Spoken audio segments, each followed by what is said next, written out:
How do you perform the act of drinking water? When your body signals to you, we are thirsty, we need water, we need hydration. Are you just like, let me take a step back? How do I drink water? I have to grab my bottle, to open it. What if I can't open it? What if my hand is not strong enough? No, it should be. Yeah, okay, I can open it. Okay, I'll open it, I'll take it up to the level of my mouth and start drinking. But what if when I swallow it goes on the wrong way and it fills my lungs with water? Oh, I have to be really focused about that. Yeah, I have to be really focused. Oh, but what if my hand will start trembling and I will spill everything all over me? I have to be really steady. I need two hands even because it's safer, it's tighter, and then I can just drink it. This is not about drinking water. This is about confidence. If you have to decide that you're confident, if you have to convince yourself that you're confident, then my friend, you are not confident. Because confidence is not something you decide and you acknowledge. It's something you just subconsciously know. You can't even word it properly. You don't have to convince yourself that you are able to tie your shoes or to breathe. You just know these things intuitively. The moment you have to start debating and convincing yourself that you are confident, then you can just be sure that you are not confident. It's clear evidence. Confidence is just something you automatically accept and know, not something you debate. And I see this a lot in me playing sports. There are situations where I really start overthinking a bit and, being unsure of myself, being unsure of the proper decision I have to take in football or soccer, as some people call it, and table tennis as well. And in those moments when I question my confidence, when I try to convince myself that I'm good enough and that I'm able to execute a certain thing I have to do, nothing good comes out of it. I end up messing the situation up.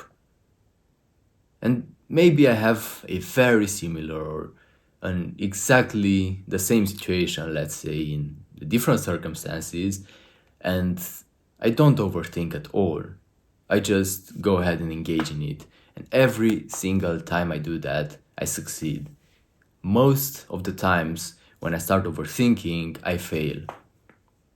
That's how it works in life as well. Now, of course, there are situations that are probably very risky, and you want to go through this through the thinking process, but not get to the point where you are overthinking and so anxious and insecure.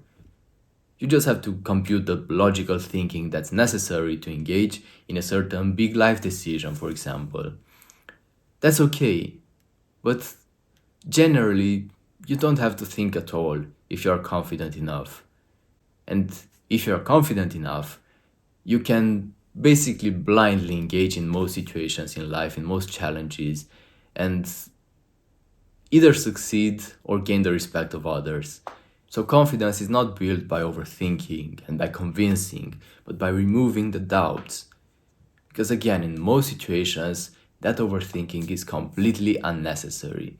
It's gonna do you no good, it's gonna do you a lot of harm, and there is absolutely no circumstance where overthinking is good, as I said, because overthinking and logically and objectively analyzing and thinking about the situation is not the same thing. This one is good, this one is bad. Confident people, and when I say this, I also mean you, because in certain domains you are already confident. There are domains you have very much faith in your level of skill, and you can't just be chronically insecure in every single area of life. So you categorize as a confident person as well. And you can just think about yourself doing something in that domain we just talked about, and you never have to think about, am I able to do this? Am I confident? It's just not up for discussion. Because the moment when it's up for discussion, even if you conclude that you are confident, in fact, you're not confident, you're just insecure. That's why you need convincing.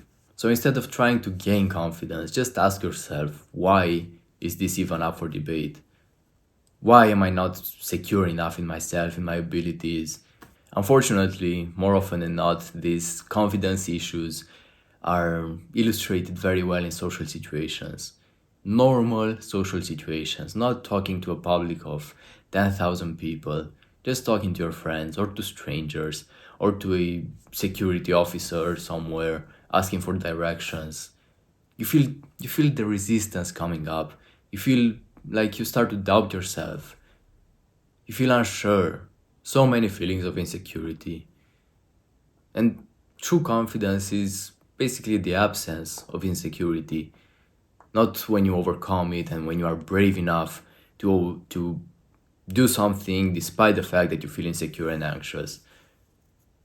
Bravery, like brave people, the bravest personalities in history, they felt insecure as well, but they managed to get past that and still do what they had to do. Now, that's better than just being insecure and doing nothing, but that is not pure confidence. And you know it as well in your domains. When you truly believe in yourself, there is no debate, there is no discussion.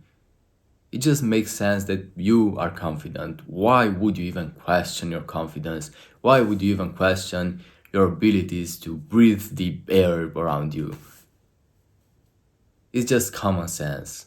And this state of getting to the point where it's just common sense that you are confident and good enough, this is the point where you should be socially.